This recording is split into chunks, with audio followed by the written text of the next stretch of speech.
1853 में मैकॉले ने एक बात कही थी।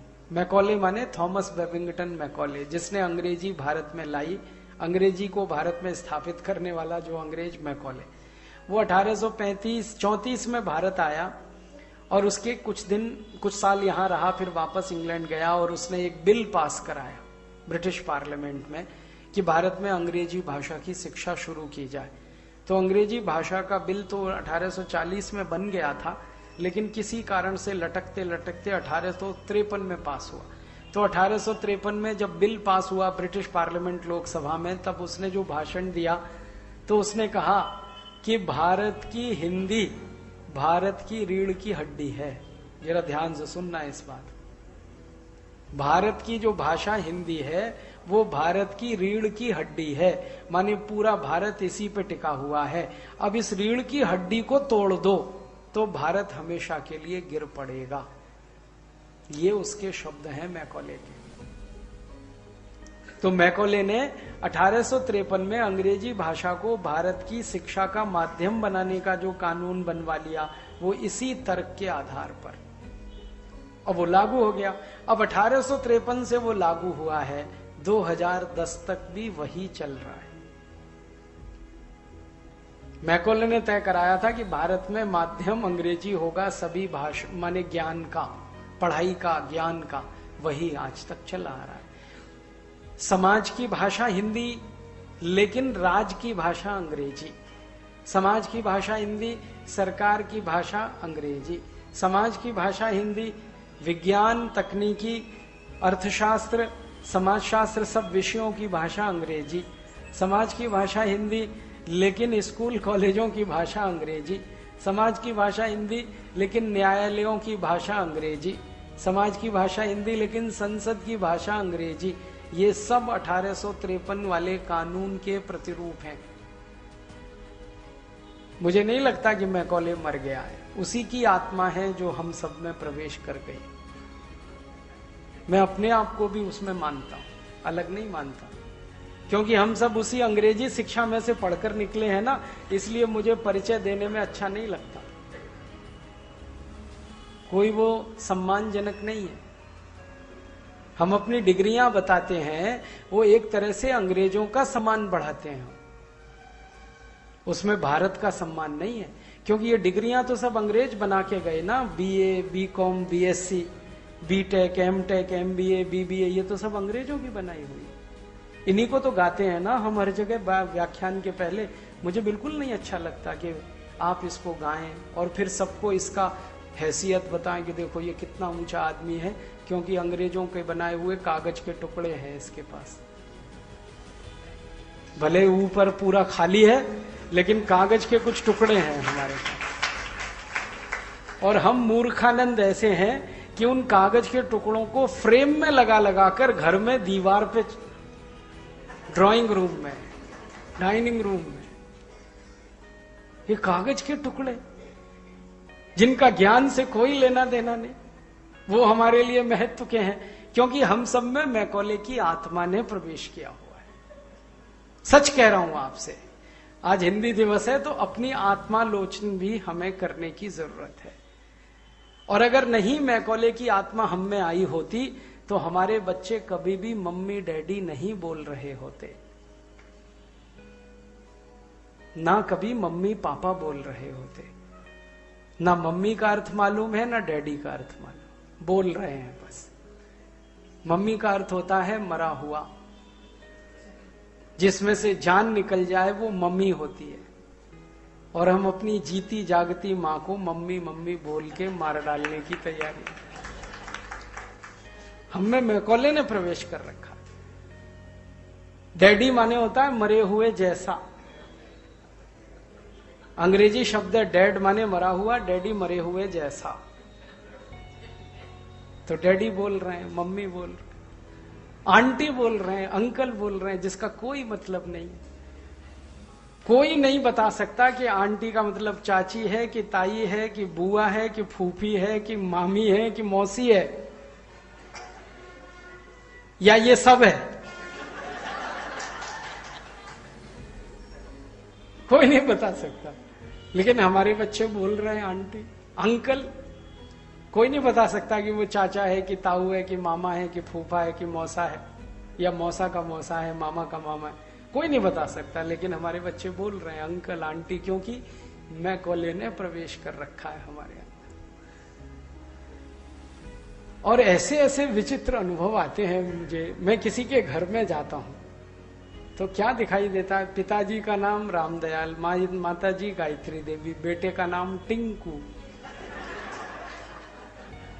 ये मैकॉले की औलाद कहां से आ गया? रामदयाल और गायत्री देवी का टिंकू कहां से पैदा हुआ, ये समझ में नहीं आता।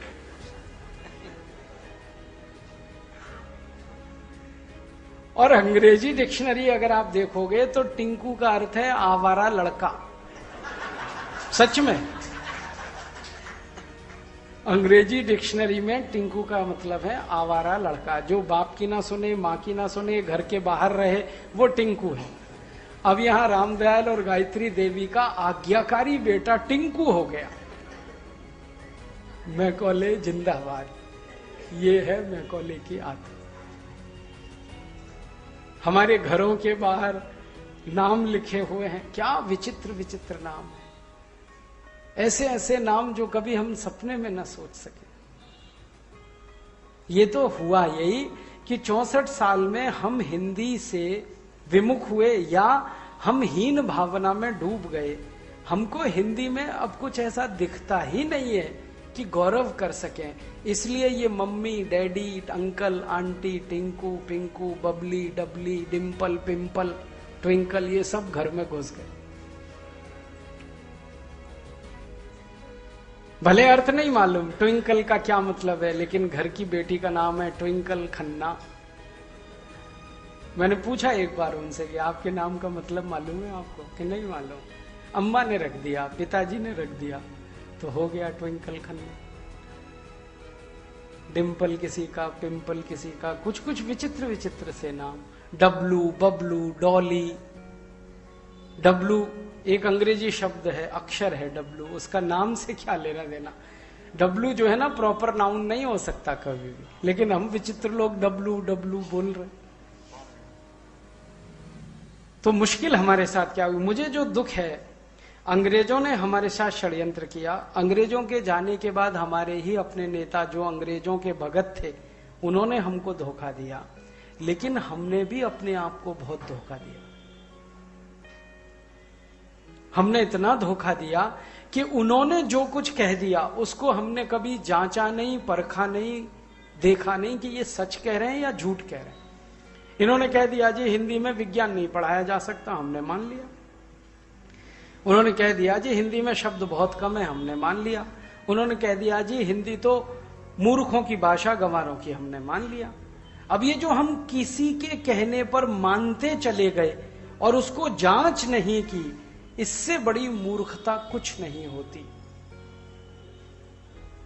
बाहर वाला कोई आके कुछ कह दे और हम उसकी जांच परख ना करें, उस कहे हुए को ही सत्य मान लें, तो ये डूब जाने के बराबर होता है।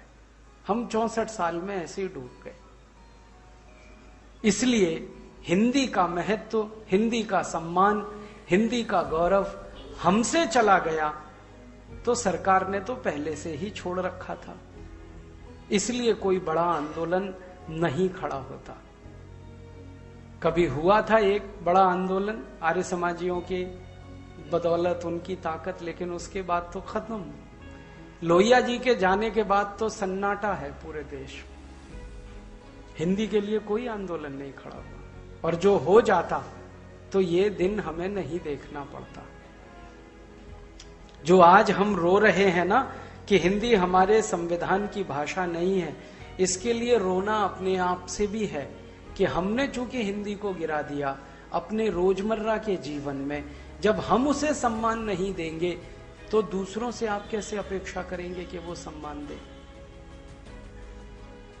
तो आज मैं आपसे निवेदन करने आया कि इस हिंदी को अगर सच में आप ईमानदारी से चाहते हैं कि देश के संवैधानिक पद पर ये विराजमान हो, राष्ट्रभाषा ये बने, तो इसके लिए पहले इज्जत आपको इसकी बढ़ानी पड़ेगी, तब सरकार और दूसरे लोग इसकी इज्जत करना शुरू करें। आप इसकी बेइज्जती करते रहें और ये अपेक्षा करें कि सरकार कर देगी, ये नहीं होने वाला। आप पहले इसकी इज्जत शुरू करिए, आप इसका सम्मान शुरू करिए। और मैं फिर कह रहा हूं, किसी भी भाषा की सबसे बड़ी इज्जत और सबसे बड़ा सम्मान वो होता है जब हम भाषा को बार बार इस्तेमाल करते हैं और ज्यादा से ज्यादा उसको प्रयोग में लाते हैं।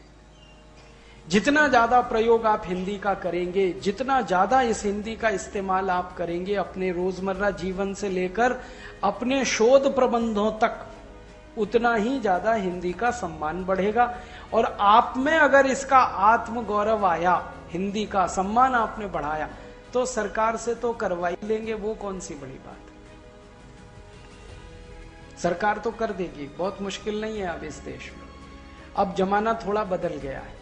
कैसे बदल गया? कुछ ऐसा परिवर्तन आया पिछले 20 साल में कि हिंदी दक्षिण से लेकर उत्तर, पूरब से लेकर पश्चिम और भारत के बाहर अमेरिका, यूरोप और कई जगह फैल गई। 20 साल में ये परिवर्तन मैं देख रहा हूं।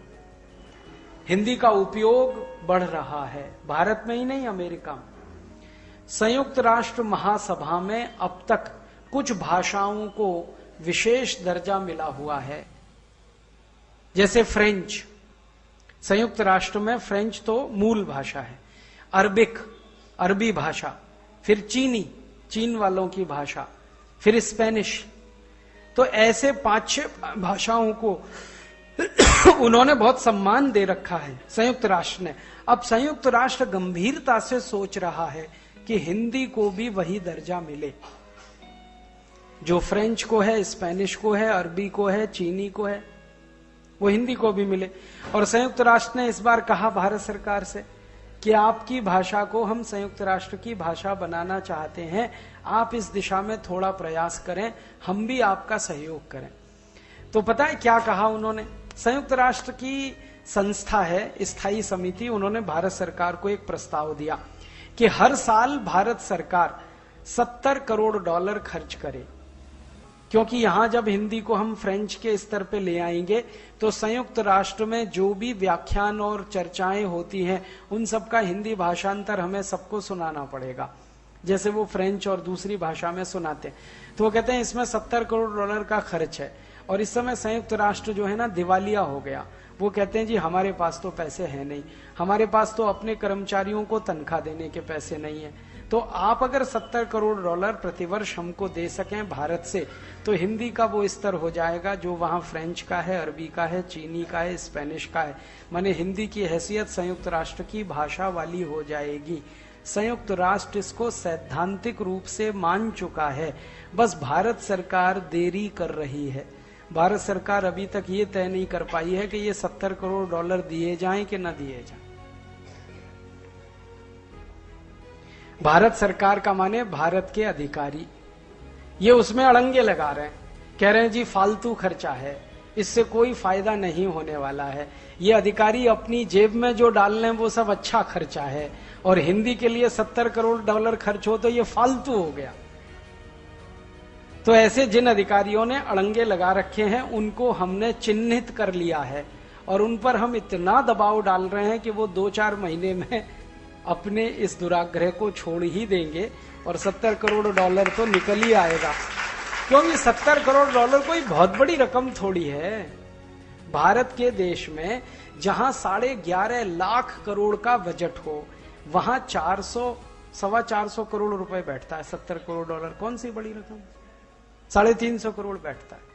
तो 350 करोड़ रुपए कोई बहुत बड़ी रकम नहीं है। अगर हम हर साल ये खर्च करें तो संयुक्त राष्ट्र कहता है कि आपकी भाषा को हम वो दर्जा दे देंगे जो चीनी को है, अरबी को है या फ्रेंच को है। तो सारी दुनिया में हिंदी की इज्जत बढ़ेगी। और एक बार वहां हो गया संयुक्त राष्ट्र में तो भारत में हो जाएगा, क्योंकि हम तो मैकॉले पलट है ना। हम तो तब किसी का सम्मान करते हैं जब वो विलायत से आ जाता है। हाँ, योग जब विलायत से योगा होके आया तब हमने जो है ना सम्मान करना शुरू किया। ऐसे थोड़ी करते योग का सम्मान। तो हिंदी पहले संयुक्त राष्ट्र में स्थापित होगी तब भारत सरकार मानेगी इसको। कि अब तो संयुक्त राष्ट्र में हो ही गई है, तो शर्म से डूब मरना, तो इसलिए हिंदी को फिर भारत में वो स्थापित करेंगे।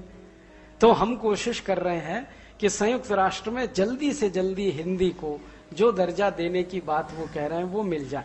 संयुक्त राष्ट्र के कुछ लोगों से हमारी चर्चा हो रही पिछले कुछ 6-8 महीने से, तो उनसे मैंने पूछा कि आखिर आपको हिंदी में क्या विशेषता दिख रही है जो आप ये चाहते हैं कि संयुक्त राष्ट्र की भाषा हो। तो उन्होंने कहा, अरे हिंदी में तो उतना ही दम है जितना चीनी भाषा में। वो कहते हैं हिंदी में उससे ज्यादा दम है जितना फ्रेंच में। वो कहते हैं हिंदी में तो और भाषाओं से ज्यादा दम है। वो कहते हैं फ्रेंच तो इतनी बोली और पढ़ी नहीं जाती पूरी दुनिया में, उससे ज्यादा तो हिंदी बोली और पढ़ी जाती। तो वो मानते हैं कि हिंदी में दम है, और उसका कारण वो मानते हैं कि हिंदी का संस्कृत से जुड़ाव। वो कहते हैं ये जो संस्कृत से आपका जुड़ाव है ये आपकी ताकत है। तो संयुक्त राष्ट्र ने अब ये मान लिया और दुनिया भी धीरे धीरे मान रही है। आपको मालूम है दुनिया में कई ऐसे बड़े टेलीविजन चलाने वाली कंपनियां हैं जिन्होंने अपने विशेष हिंदी चैनल शुरू किए पिछले 20 साल। एक तो सबसे बड़ा उदाहरण दूं, चीन जो भारत का धुर विरोधी है उसने हिंदी रेडियो शुरू किया, मालूम है आपको? और चीन का हिंदी रेडियो हमारे रेडियो से अच्छा और साफ सुनाई देता है पूरी दुनिया में, सुन के देख लो। कारण जानते हैं? क्योंकि चीन की सरकार कहती है कि 100 करोड़ से ज्यादा हिंदी भाषी हैं दुनिया में, इसलिए उनका रेडियो दिन दूना रात चौगुना बढ़ रहा है, उसकी लोकप्रियता बढ़ रही है। दुनिया की सबसे बड़ी ब्रिटिश ब्रॉडकास्टिंग कॉरपोरेशन संस्था अब तक हिंदी में समाचार देती थी दिन में 1 घंटे, माने पहले तो आधा घंटे आते थे फिर 1 घंटे हुए, अब पूरा हिंदी का एक चैनल ही शुरू कर रहे हैं। वो थोड़े दिन में चालू होने जा रहा है, 24 घंटे। अब बीबीसी हिंदी पे आ रही है। चीन ने हिंदी का रेडियो शुरू कर दिया। जर्मनी की सरकार का हिंदी रेडियो चालू है इस समय, मालूम है आपको? धुआंधार चल रहा है, खूब सुना जाता है जर्मन रेडियो जो हिंदी में आता है। फ्रांस की सरकार तैयारी कर रही है हिंदी रेडियो शुरू करने की, स्पेन में तैयारी चल रही है। तो दुनिया भर के देशों में अब हिंदी के प्रति नजरिया बदल रहा है और उनको हिंदी 100 करोड़ लोगों की भाषा दिखाई दे रही है। और दुनिया के देशों को जोड़ें तो 120, तो 120 करोड़ लोगों की भाषा को कोई अनदेखा नहीं कर सकता, क्योंकि दुनिया के कई देश इसमें समा जाएंगे, इसलिए इसकी ताकत बहुत बड़ी है। और एक तीसरी बात यह हुई है कि हिंदी बोलने समझने जानने वालों का बाजार अब दुनिया में बहुत तेजी से बढ़ रहा है, और हिंदी बोलने जानने समझने वालों की क्रय शक्ति भी बहुत तेजी से बढ़ रही है। तो बहुत बड़ी संभावना है दुनिया की कंपनियों के लिए। तो बड़ी बड़ी कंपनियों ने अपने विज्ञापन हिंदी में शुरू कर दिए। ब्रिटेन की कई बड़ी कंपनियां हैं जो हिंदी विज्ञापन कर रही हैं आजकल। अमेरिका की कई बड़ी कंपनियां हिंदी विज्ञापन कर रही हैं, और उनको ये समझ में आ रहा है कि हिंदी विज्ञापन लोगों को उनका जल्दी समझ में आता है अंग्रेजी की तुलना में। तो कंपनियों को हिंदी की ताकत पता चल गई है, सरकारों को दुनिया में हिंदी की ताकत पता चल गई है। अर्थव्यवस्थाओं में जो हर समय काम में लगे रहने वाले अर्थशास्त्री हैं उनको हिंदी की ताकत का अंदाजा हो गया। दुनिया के अर्थशास्त्री कह रहे हैं कि खाली हिंदी भाषा के आधार पर भारत का आर्थिक मूल्यांकन किया जाए तो भारत 450 से 500 लाख करोड़ रुपए वाला देश है। ये अर्थशास्त्री अब मान रहे हैं। तो अर्थशास्त्र की भाषा में हिंदी मजबूत हो रही है, दुनिया के सरकारों की नजरों में हिंदी मजबूत हो रही है, संयुक्त राष्ट्र में हिंदी मजबूत हो रही है। क्यों? क्योंकि हिंदी बोलने वालों की संख्या धीरे धीरे लगातार बढ़ रही है। बस आपसे मेरा इतना ही निवेदन है कि ये दुनिया में जब हिंदी समर्थक और हिंदी सहयोगी बढ़ रहे हैं तो आप थोड़ा हिंदी का ज्यादा सम्मान और ज्यादा इज्जत करना शुरू कर दो, तो ये सब काम पक्का हो जाएगा। ये नहीं होना चाहिए कि दिया तले अंधेरा। दुनिया भर में हिंदी सीखने समझने वालों की संख्या बढ़े, सरकारें करोड़ों डॉलर का बजट उस पे लगाएं। जर्मनी की सरकार ने तो विशेष संस्थान बनाना शुरू कर दिया, अरबों डॉलर का बजट है कि जो हिंदी सीखे और सिखाएं, संस्कृत सीखें और सिखाएं। और यहां जब हैदराबाद आऊं तो एयरपोर्ट से लेकर शहर तक हर जगह पढ़ने को मिलता है 15 दिन में अंग्रेजी सीखिए, 30 दिन में अंग्रेजी सीखिए। शर्म आती है। यहां बोर्ड मिलने चाहिए 30 दिन में तेलुगु सीखिए, या 2 महीने में तेलुगु सीखिए, या 4 महीने में और अच्छी तेलुगु सीखिए, संस्कृत निष्ठ तेलुगु सीखिए, साहित्यिक तेलुगु सीखिए, ऐसे बोर्ड लगे हों यहां। या हिंदी सीखिए। क्यों अंग्रेजी सिखाने वाले कहां से पैदा हो गए हैदराबाद में? यही है मैकॉले की आत्माएं।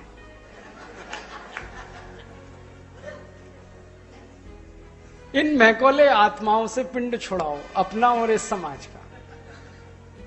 तो पिंड कैसे छूटेगा? इसके रास्ते हैं कि ये जितनी मैकॉले आत्माएं हैं इनसे असहयोग करो और इनका बहिष्कार करो।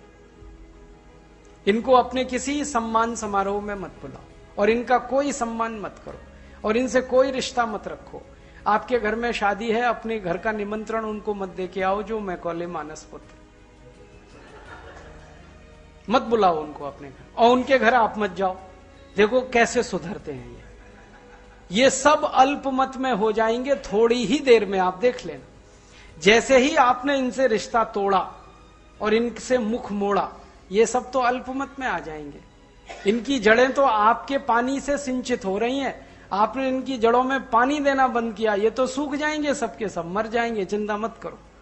जैसे मैकॉले मर गया वैसे ये भी मर जाएंगे। आप बस इनसे रिश्ता और व्यवहार अपना कम कर दो तो इनकी अकल ठिकाने आ जाएगी।